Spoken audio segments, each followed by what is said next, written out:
¿Quién tiene más autoridad, la Iglesia o la Biblia?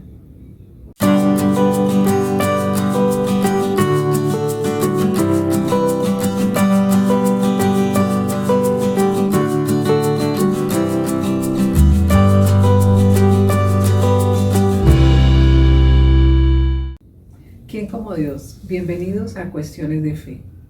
Vamos a dar respuesta a esa pregunta tan importante. ¿Quién tiene más autoridad, la Iglesia o la Biblia? Para eso vamos a pedir la presencia del Espíritu Santo para que hable a través de mis labios. Ven Espíritu Santo, ven por medio de la poderosa intercesión del Inmaculado Corazón de María, tu amadísima esposa.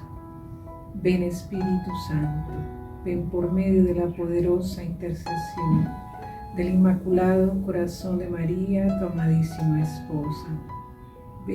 Ven Espíritu Santo, ven por medio de la poderosa intercesión del Inmaculado Corazón de María, tu amadísima esposa. Amén. Bueno, para dar respuesta a esa pregunta, vamos a mirar, como católicos nosotros sin duda alguna, y de manera inmediata respondemos, la autoridad la tiene la Iglesia.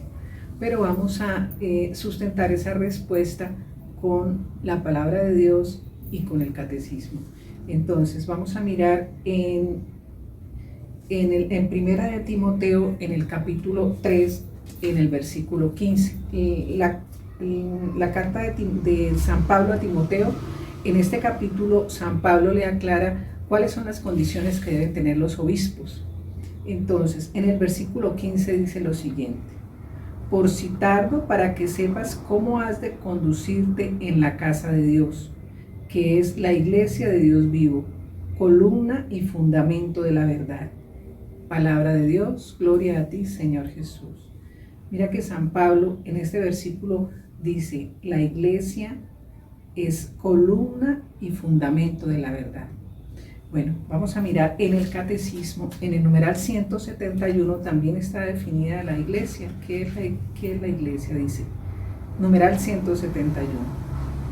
La iglesia que es columna y fundamento de la verdad, cita nuevamente Primera de Timoteo 3:15, guarda fielmente la fe transmitida a los santos de una vez y para siempre. Ella es la que guarda la memoria de las palabras de Cristo, la que transmite de generación en generación la confesión de la fe de los apóstoles, como una madre que enseña a sus hijos a hablar y con ello a comprender y a comunicar.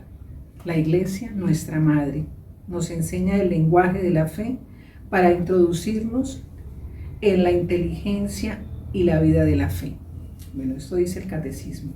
Ahora bien, vamos a mirar, ya definido qué es la iglesia, vamos a mirar también un punto que puede quedar duda, es que la iglesia se refiere a la comunidad y no a un lugar. Vamos a mirar que ya desde el Antiguo Testamento, en Números, en el versículo 2, en el capítulo 12, versículo 7 del libro de los Números, ¿qué le dice? Dice, pero no hago así con mi siervo Moisés, que es en toda mi casa, el hombre de confianza.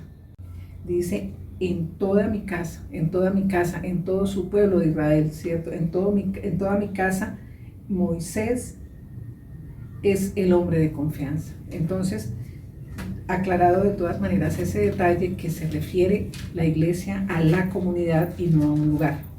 Bueno, ahora vamos a mirar la Biblia. Entonces, la Biblia, por más de 300 años, en los primeros cristianos, por más de 300 años, los evangelios sí estaban escritos, pero no estaban recopilados en un libro. También no lo leían todas las comunidades. Entonces, San Jerónimo traduce del griego al latín todos esos libros, pero es en el Concilio de Hipona y en el Concilio de Cartago en el año 393 y 397 sucesivamente, donde la Iglesia Católica, con su autoridad, define cuáles libros son apostólicos y cuáles no. Es decir, La iglesia duró más de 300 años, sus primeros 300 años, sin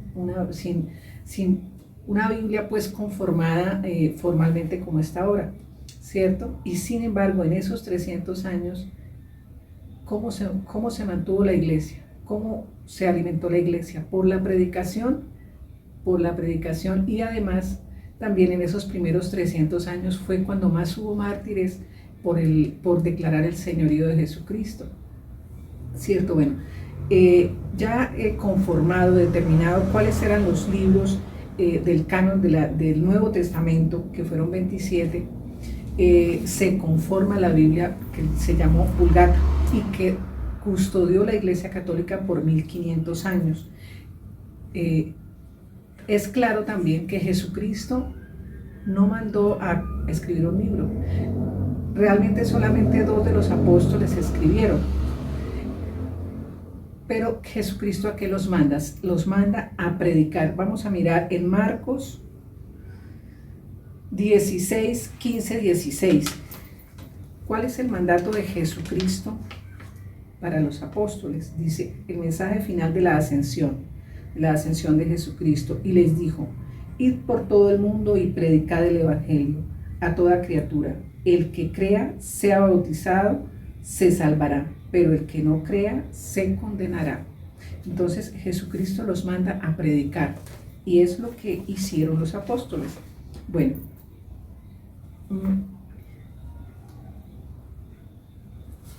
vamos a mirar un ejemplo muy especial que está en la palabra de Dios sobre el primer concilio, el concilio de Jerusalén. Ese concilio está en los Hechos de los Apóstoles, en el capítulo 15, del versículo 1 al 11. Vamos a leer detenidamente todo este pedazo, que es el primer concilio de la iglesia, el concilio de Jerusalén, y que está mostrado en la palabra de Dios, no pues pensando en que esa fuera la única vez que hubiese que dirimir algún asunto en la iglesia.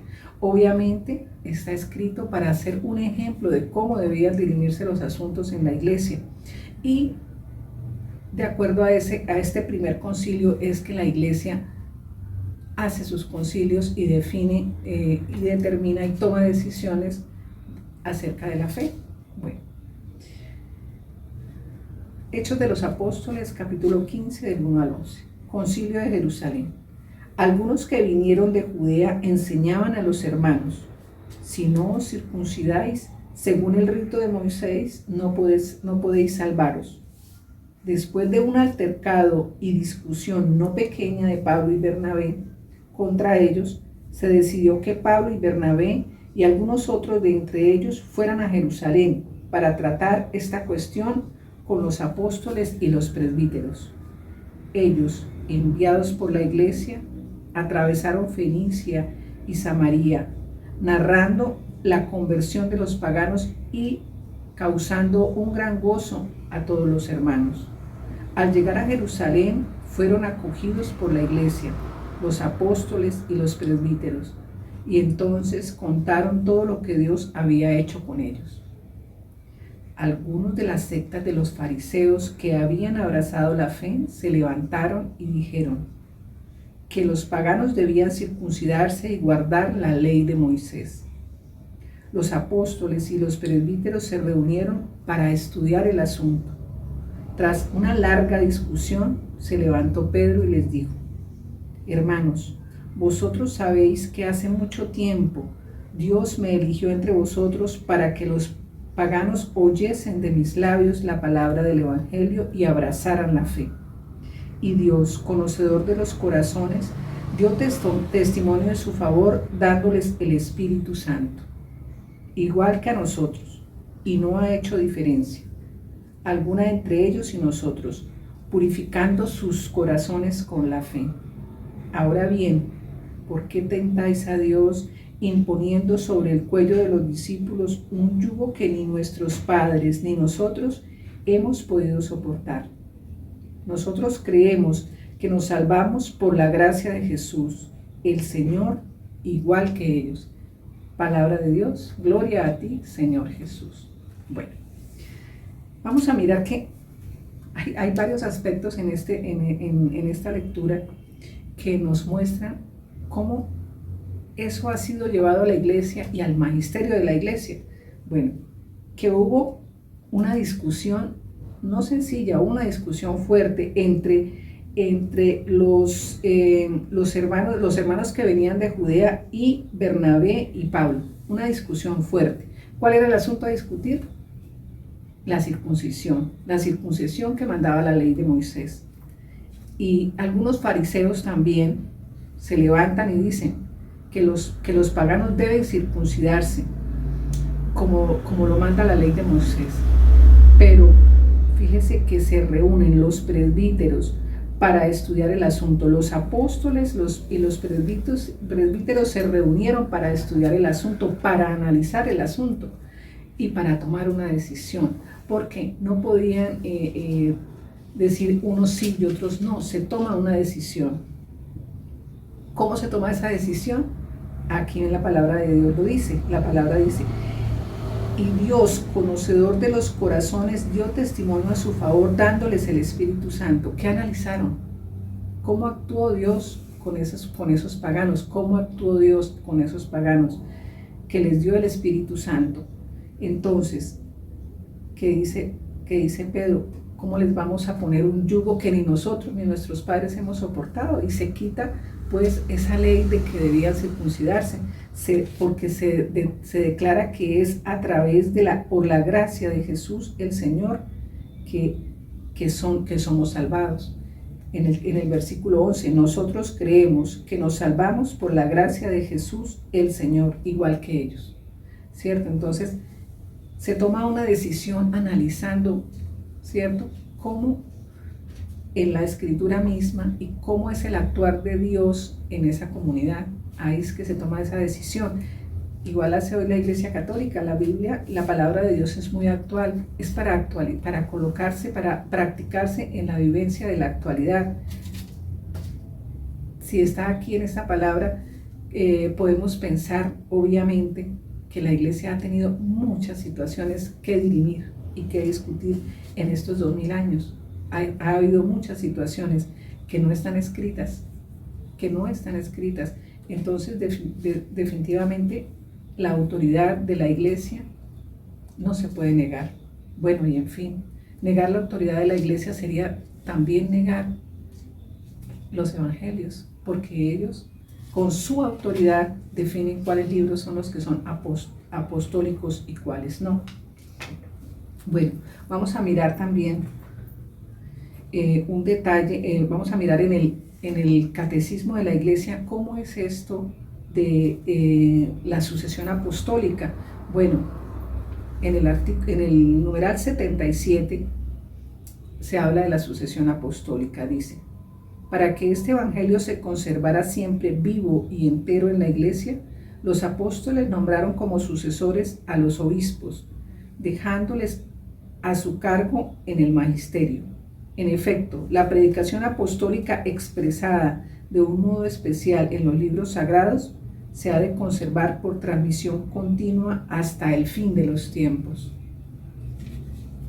Vamos a mirar en el numeral 85 y 86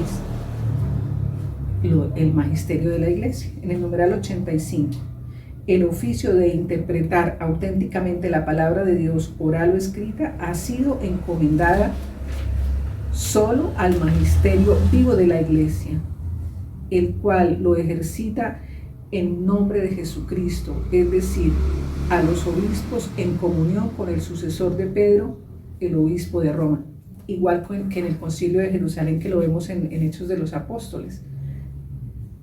Lo deben hacer los obispos en comunión con el sucesor de Pedro, el obispo de Roma. Dice, en el numeral 86 del Catecismo dice: el magisterio de la Iglesia no está por encima de la palabra de Dios, sino a su servicio. Mire qué lindo eso, sino a su servicio, para enseñar puramente lo transmitido, pues por mandato divino y con la asistencia del Espíritu Santo, lo escucha devotamente, lo custodia celosamente, lo explica fielmente, y de este único depósito de la fe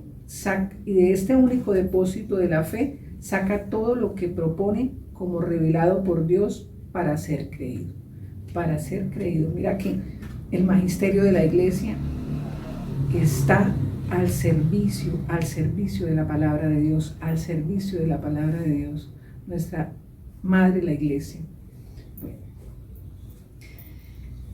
es claro obviamente que amamos la palabra de Dios, claro que sí, pero no podemos negar que la autoridad la tiene la iglesia, que de todas maneras no nos mandó, no nos dio un solo libro, no nos dio una forma de interpretar ese libro. Aquí en el catecismo hay detalles tan especiales para poder interpretar la Biblia, para poder conocer mejor la palabra de Dios, para poder estudiarla, para poder hacer la vida, pues, entendiéndola a través del catecismo. La Iglesia Católica no solamente nos da un libro, sino una forma de interpretar la palabra de Dios a través del catecismo. Bueno, espero que con este estudio que se ha hecho los haya inquietado para conocer un poco más de la palabra de Dios, del magisterio de la iglesia, de nuestra amada iglesia, de nuestra madre la iglesia. Bueno, y después de Dios, nadie como María. Bendiciones.